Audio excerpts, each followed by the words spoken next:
Hello friends, welcome to global online Kannada. ಈ ಒಂದು ವಿಡಿಯೋದಲ್ಲಿ ನಾವು ಕರ್ನಾಟಕ ಸೆಟ್ 2026 ಗೆ ಸಂಬಂಧಪಟ್ಟಂತೆ ಯಾರೆಲ್ಲ ವಿದ್ಯಾರ್ಥಿಗಳು ಕೆ ಸೆಟ್ ಅನ್ನು ಆಲ್ರೆಡಿ ಕ್ವಾಲಿಫೈ ಆಗಿದ್ದೀರಾ ಅವರು ಮತ್ತೊಮ್ಮೆ ಅಪ್ಲೈ ಮಾಡಬಹುದಾ ಅಂತ ಡಿಸ್ಕಷನ್ ಅನ್ನ ಮಾಡ್ತಾ ಇದೀವಿ. ಯಾರೆಲ್ಲ ವಿದ್ಯಾರ್ಥಿಗಳು ಕೆ ಸೆಟ್ 2026 ಗೆ ಪ್ರಿಪರೇಷನ್ ಅನ್ನ ಮಾಡ್ತಾ ಇದ್ದೀರಾ, ಎಲ್ರಿಗೂ ಕೂಡ ಗೊತ್ತಿರುವಂತೆ ಈ ಸಾರಿ ಕೆ ಸೆಟ್ ಅನ್ನ ಈ ಒಂದು ಅಕ್ಟೋಬರ್ 11 ರಂದು ಎಕ್ಸಾಮಿನೇಷನ್ ಅನ್ನ ನಡೆಸೋರಿದ್ದಾರೆ. ಇದ್ರ ಪ್ರಕಾರ ಆಗಸ್ಟ್ ಅಥವಾ ಸೆಪ್ಟೆಂಬರ್ ನಲ್ಲಿ ನೋಟಿಫಿಕೇಶನ್ ಆಗುತ್ತೆ. ಎಲ್ಲರೂ ಕೂಡ ಪ್ರಿಪರೇಷನ್ ಅನ್ನ ಇವಾಗಿಂದಾನೇ ಆರಂಭ ಮಾಡಬೇಕು.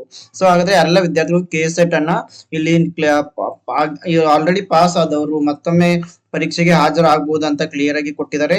ಈಗಾಗಲೇ ಕೆ ಸೆಟ್ ಪರೀಕ್ಷೆಯಲ್ಲಿ ತೇರ್ಗಡೆ ಅಥವಾ ಅರ್ಹತೆ ಪಡೆದ ಅಭ್ಯರ್ಥಿಗಳು ಮುಂಬರುವ ಕೆ ಸೆಟ್ ಪರೀಕ್ಷೆಗೆ ಅದೇ ವಿಷಯದಲ್ಲಿ ಅರ್ಜಿ ಸಲ್ಲಿಸುವಂತಿಲ್ಲ. ಕೆಸೆಟ್ ಅರ್ಹತೆಯನ್ನು ಹೊಂದಿರುವ ಅಭ್ಯರ್ಥಿಗಳು ಪುನಃ ಅರ್ಜಿ ಸಲ್ಲಿಸಿದ್ದು ಕಂಡು ಬಂದ ಪಕ್ಷದಲ್ಲಿ ಅಂತಹ ಅಭ್ಯರ್ಥಿಗಳ ಅರ್ಹತೆಯನ್ನು ರದ್ದುಗೊಳಿಸಲಾಗುವುದು ಹಾಗೂ ಅವರು ಹಿಂದೆ ಪಡೆದಿರುವ ಕೆಸೆಟ್ ಪರೀಕ್ಷಾ ಅರ್ಹತೆಯನ್ನು ಕೂಡ ಡಿ ನೋಟಿಫಿಕೇಶನ್ ಮೂಲಕ ಹಿಂಪಡೆಯಲಾಗುವುದು. ಅಂತಂದ್ರೆ ಯಾರೆಲ್ಲ ವಿದ್ಯಾರ್ಥಿಗಳು ಕಳೆದ ಬಾರಿ ಕೆಸೆಟ್ 2026 ಅಥವಾ ಹಿಂದೆ ಮೊದಲು ಕೆಸೆಟ್ ಪರೀಕ್ಷೆಯನ್ನ ನೀವು ಕ್ವಾಲಿಫೈ ಆಗಿದ್ದೀರಾ, ಅವರು ಮತ್ತೆ ಅದೇ ವಿಷಯದಲ್ಲಿ ಕೆಸೆಟ್ ಗೆ ಅಪ್ಲೈ ಮಾಡುವಂತಿಲ್ಲ.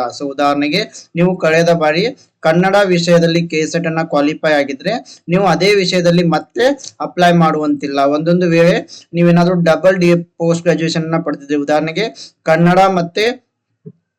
ಕನ್ನಡ ಮತ್ತೆ ಎಕನಾಮಿಕ್ಸ್ ಎರಡರಲ್ಲಿ ನೀವು MA ಪದವಿಯನ್ನ ಪಡೆದಿದ್ರೆ ಕಳೆದ ಬಾರಿ ನೀವು ಕನ್ನಡದಲ್ಲಿ ಕೆಸೆಟ್ ಅನ್ನ ಕ್ವಾಲಿಫೈ ಆಗಿರ್ತೀರಾ, ಎಕನಾಮಿಕ್ಸ್ ನಲ್ಲಿ ಆಗಿರಲ್ಲ. ಈ ಬಾರಿ ನೀವು ಎಕನಾಮಿಕ್ಸ್ ನಲ್ಲಿ ಕೆಸೆಟ್ ಪರೀಕ್ಷೆಗೆ ಅಪ್ಲೈ ಮಾಡಬಹುದು, ಆದ್ರೆ ಕನ್ನಡ ವಿಷಯದಲ್ಲಿನೇ ಅಪ್ಲೈ ಮಾಡುವಂತಿಲ್ಲ. ಅಂದ್ರೆ ಯಾರೆಲ್ಲ ವಿದ್ಯಾರ್ಥಿಗಳು ಇವಾಗ ಆಗ್ಲೇ ಕೆಸೆಟ್ ಅನ್ನ ಯಾವ ಒಂದು ವಿಷಯದಲ್ಲಿ ನೀವು ಪಾಸ್ ಆಗಿದ್ದೀರಾ, ಅರ್ಹತೆಯನ್ನ ಪಡೆದಿದ್ದೀರಾ, ಆ ವಿಷಯದಲ್ಲಿ ನೀವು ಮತ್ತೆ ಅಪ್ಲೈ ಮಾಡುವಂತಿಲ್ಲ.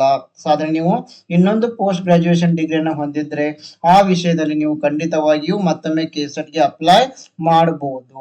ಇದಿಷ್ಟು ಮಾಹಿತಿ ನಿಮ್ಗೆ ಅರ್ಥ ಆಗಿದೆ ಅಂತ ಭಾವಿಸಿದ್ದೀನಿ.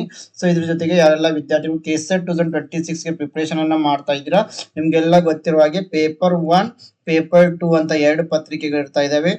Paper 1 teaching and research aptitude, paper 2 ನಿಮ್ಮ ಸಬ್ಜೆಕ್ಟ್ ಆಗಿರುತ್ತೆ.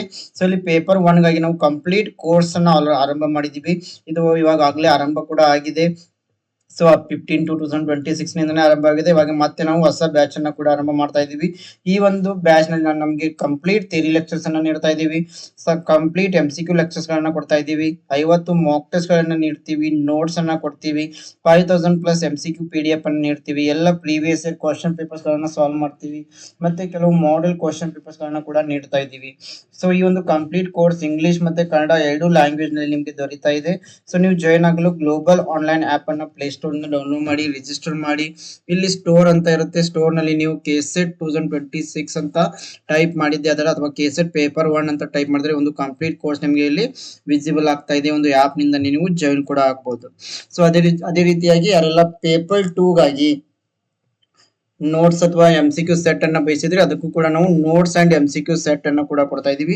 ಈ ಕೈ ಕೊಟ್ಟ ಎಲ್ಲಾ ವಿಷಯಗಳ ಮೇಲೆ ಇದನ್ನು ಕೂಡ ನೀವು ಆಪ್ ನಿಂದ ಜಾಯಿನ್ ಆಗಬಹುದು ಅಥವಾ ಈ ನಂಬರ್ಸ್ಗೆ ವಾಟ್ಸ್ಆಪ್ ಮೆಸೇಜ್ ಅನ್ನ ಮಾಡಿ ನೀವು ಜಾಯಿನ್ ಆಗಬಹುದು. ಅದೇ ರೀತಿಯಾಗಿ ನಿಮ್ಗೆಲ್ಲ ಗೊತ್ತಿರೋ ಹಾಗೆ ಅಕ್ಟೋಬರ್ 11 ರಂದು ಕೆಸೆಟ್ ಎಕ್ಸಾಮಿನೇಷನ್ ನಡೆಯುವ ಚಾನ್ಸಸ್ ತುಂಬಾನೇ ಇದೆ.